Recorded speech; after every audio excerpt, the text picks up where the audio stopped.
Poniéndonos de pie, abrimos el corazón cantando el aleluya. Aleluya, aleluya, aleluya. Aleluya, aleluya. Aleluya, aleluya, aleluya.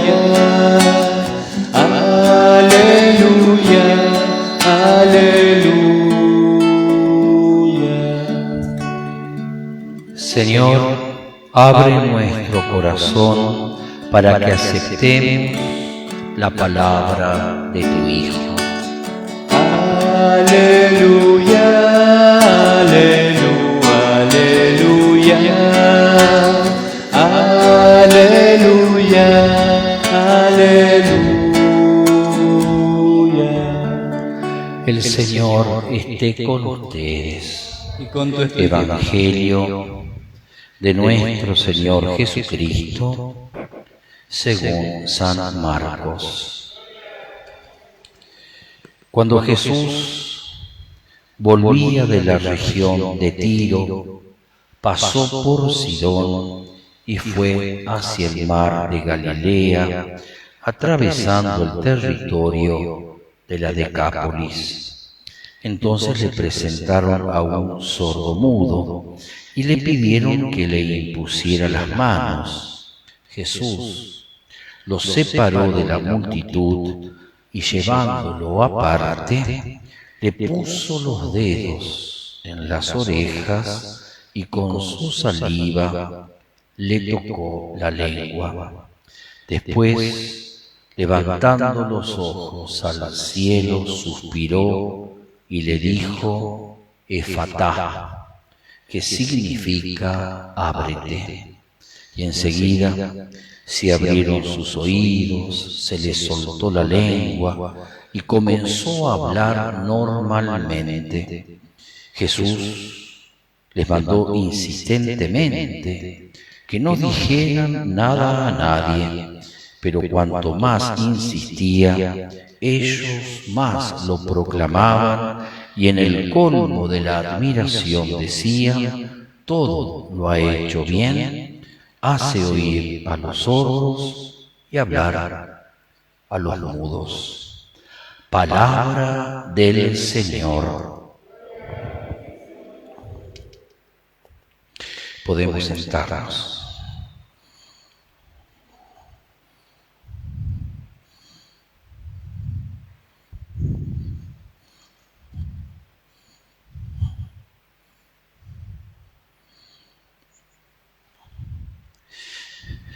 Agradezco, Judith, que estés, si querés, giré un poquitito, así me mirás a mí, no porque sea lindo ni nada por el estilo, ¿viste? Sino porque así prestas atención. Muy bien, eso es. Qué lindo que estés acompañando, que te hayas sumado al servicio musical con Pablo, esta pequeña en la capilla María Auxiliadora, canta ya, bueno, hace las veces que canta más o menos, pero es muy lindo. Ayer por el Día de la Virgen de Lourdes en la capilla Santa María Goretti, le recordaba a quienes pudieron participar entonces de la misa que todo el siglo XIX hay como una predilección de la Virgen María hacia los pequeños, y hacia los pequeños niños, las distintas apariciones, Lourdes, La Salette, Bayot, después Fátima va a ser a comienzos del siglo XIX, son todas manifestaciones de la Virgen a los niños, a quienes uno a lo mejor no le da demasiado crédito cuando hablan de las cosas importantes porque son chicos, ¿viste? Cuando un niño se mete en una conversación de grande, uno medio como se siente y le dice, bueno, ahora andate porque estamos hablando de los grandes. Porque los chicos hablan como chicos, ¿sí? Y opinan como chicos y dicen cosas como niños.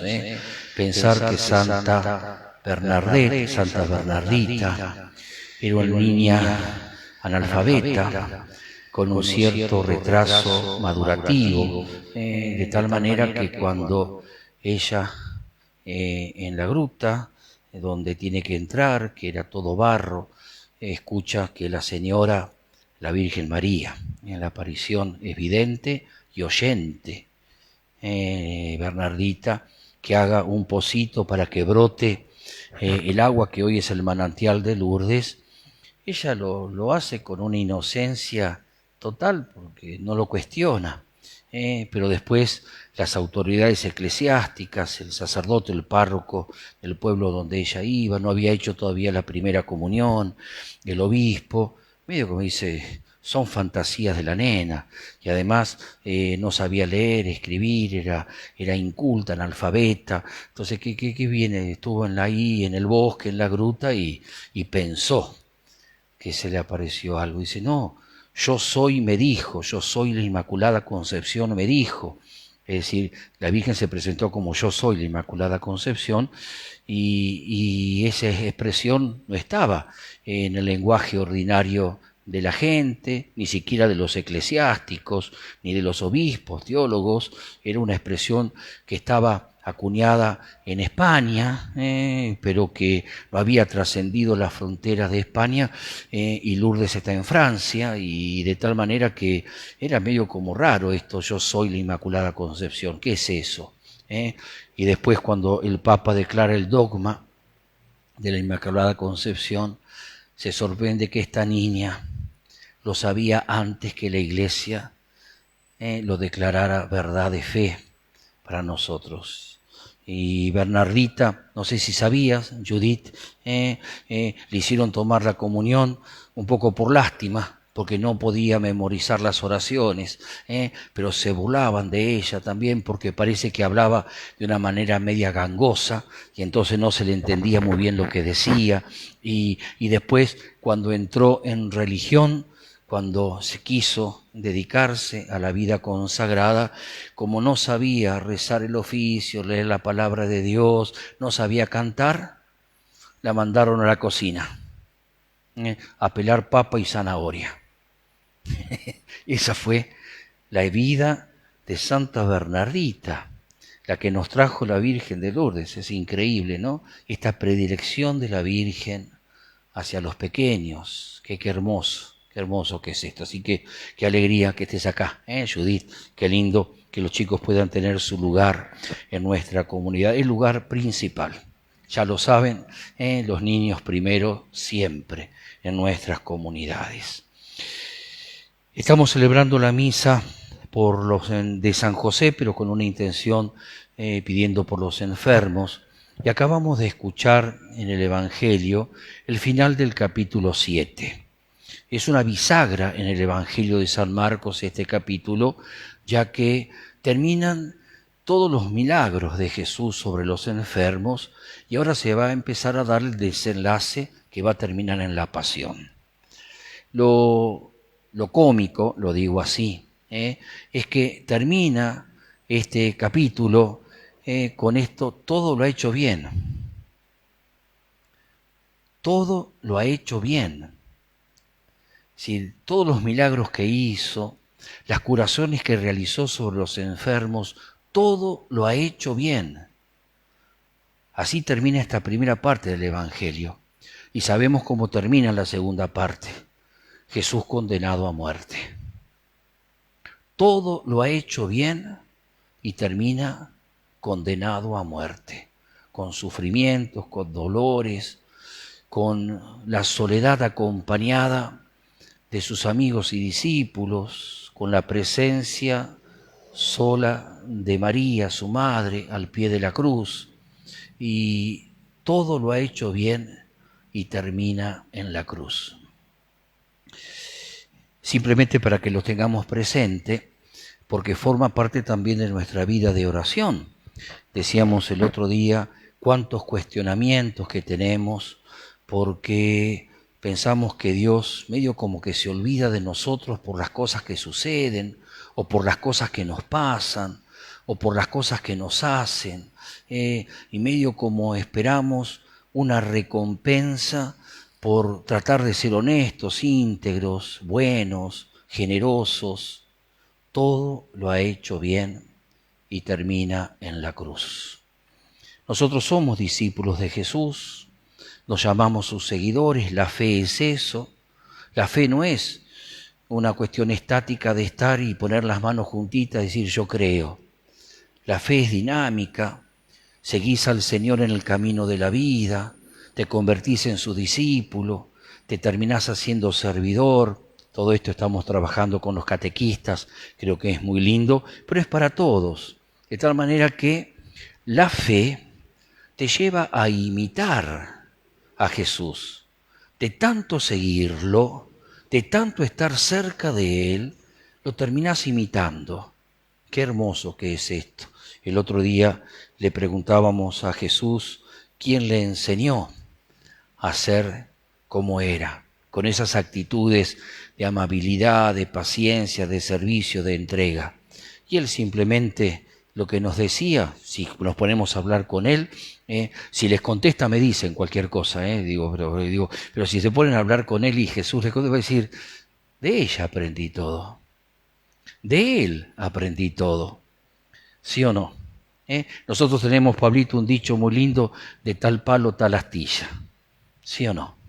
Entonces que toda la personalidad de Jesús fue plasmada en la Sagrada Familia, con la presencia maternal de la Virgen y la presencia paternal de San José. Entonces nosotros, si seguimos a Jesús, si estamos con Él, vamos a terminar siendo como Él, por seguirlo, porque se da como una suerte de contagio, de gestos, de ademanes. ¿No les pasó nunca de repente encontrarse con un chico, una nena que gesticula, que habla, dice igual al papá, igual a la mamá? ¿Sí o no? Porque es así, eso es lo lindo. Entonces hay una educación afectiva, emotiva, de actitudes, de comportamientos habituales que vienen dados por el tiempo de la familia. Por eso también, esto es para notarlo, cuando a veces vemos estos chiquitos que están en la calle, tienen cara a nada. No sé si se dieron cuenta, es muy triste. Tienen cara a nada. Chiquitos que a veces viven en los trenes o que viven debajo de un techo, ya están viejos. Se los ve así, porque han tenido que sobrevivir en situaciones dificilísimas y entonces sus gestos no han tenido educación, tienen cara a nada. Es muy triste eso. Nosotros seguimos a Jesús de tal manera que vamos como empatizando y se nos va metiendo en nuestros gestos, actitudes, respuestas, el mismo Jesús. Y esto lo digo por esto de los enfermos, porque recién vimos, ayer también, el evangelio anterior, que ayer fue lo de la mujer, esta sirofenicia, que se entera que Jesús está, ella no tiene fe, era atea, no creía, pero sabía que Jesús era alguien que hacía el bien, todo lo ha hecho bien. Y entonces le va a suplicar por su hijita que estaba enferma. Dice que tenía un espíritu impuro. Y le pide, y Jesús le responde de una manera muy dura, nos parece eso, y dice muy tajante, no es bueno dar el pan de los hijos a los cachorros, ¿no? Entonces esta mujer, sin fe, pero con un amor terrible, impresionante por su hijita, le dice a Jesús, está bien, lo acepto, pero los cachorros comen las migajas que caen de la mesa de los hijos. Entonces, yo no te pido el pan, dame las migajas. Y Jesús le dice, volvé a casa, tu hija está curada. Impresionante. Acá no hay una observación de que qué grande es tu fe. En Lucas aparece eso, acá no se dice nada. Pero lo que sí llama la atención es que esta mujer obtiene la curación de su hija sin tener fe, porque no lo proclama Jesús como el Hijo de Dios, el Mesías prometido, y no se pone en seguimiento de Jesús, vuelve a su casa, sigue con su vida. Eso es lo que dice el Evangelio. Podemos decir, bueno, tal vez después, pero lo que dice el Evangelio es esto. Se acerca sin fe, pero con necesidad. Reconoce que no es hija, no le importa, y eso le saca a Jesús este milagro tan lindo de la curación de su hija. Y recién escuchamos en el Evangelio que le acercan a Jesús un sordomudo. Este sordomudo no se acercó a Jesús, lo llevan. Se lo llevan a Jesús directamente. Jesús lo pone aparte, lo cura, y pronuncia esta palabra, efatá, ábrete. Es una palabra de Dios, es como la palabra de la creación, que se hacen todas las cosas, ¿no es cierto? Y el hombre se va y no lo sigue. Nosotros a veces estamos muy pendientes de que hagamos las cosas para que la gente después se quede. Es lo que queremos. Padre, la catequesis que estamos dando y después no perseveran.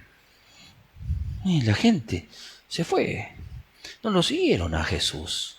O a veces los ministros extraordinarios de la Eucaristía, que trabajo tan lindo, servicio tan lindo hicieron el año pasado, y quiero después charlar un minutito con ustedes para ver cómo podemos seguirlo esto, donde con cenáculos eucarísticos, llevando la comunión a los enfermos, pudieron acercar a Jesús a las familias, y a veces con cosas muy lindas, muy emotivas, pero después a lo mejor las cosas siguen igual, no solamente en nuestra gente, sino en nosotros también. Por eso, qué lindo este Evangelio para darnos cuenta que el Señor gratuitamente dispensa sus gracias y sus bendiciones sin esperar o reclamar nada a cambio. Este Señor de la gratuidad desborda bondad y desborda atención hacia los demás, sin esperar resultados, sin estar pendiente del porcentaje del resultado, de eficiencia de su misión y de su entrega. Simplemente da, simplemente da. Pidamos eso también para todos nosotros, esta gracia de dar sin esperar nada a cambio, ni siquiera un saludo, muchas gracias, saber dar sin esperar nada a cambio. Y les decía al comienzo de la misa que le pidamos al querido San José el saber estar sin molestar. Es muy importante, lo vamos a trabajar mañana con los catequistas, las actitudes del servidor. Hoy ya les participé de un video para que en el taller que vayamos haciendo podamos avanzar. Es muy importante cuando uno quiere ayudar, quiere servir, quiere acompañar, saber lo que el otro necesita. Porque a veces estamos tan llenos de nuestras ganas de hacer cosas que al pobre que necesita lo terminamos asfixiando, saturando, porque estamos a lo mejor con una efervescencia espiritual de entrega y que el otro puede recibir a cuentagotas. Y entonces lo ahogamos, lo saturamos, lo asfixiamos y no lo ayudamos. Por eso, qué importante esto de San José, de estar sin molestar, es decir, saber medir, ser prudentes, oportunos en el momento de acercarte al otro. Claro, porque a lo mejor tu entrega, lejos de ser buena, termina siendo nociva para ese tu hermano. Entonces, esto es muy importante en la convivencia, en los servicios, en la vida. Es decir, no querer estar de tal manera que tu presencia sea tan fastidiosa que cuando te vean, andate, no te aguanto más, no quiero saber nada de vos. Cosas que pasan a veces, ¿sí o no? Alguna vez, Judith, hola, ¿cómo estás? Hola, ¿le dijiste a tu mamá, sos una pesada? No lo digas. ¿Nunca? Te felicito. o porque nunca lo fue, o porque sos muy buena voz. No, ninguna de las dos cosas. Bueno, no importa. Nunca le dijo sos una pesada. Yo se lo decía en voz baja, Nunca se lo dije en voz alta porque nunca le falta el respeto a mi mamá. Sos una pesada. A cada rato. Gustavito, ¿hiciste eso?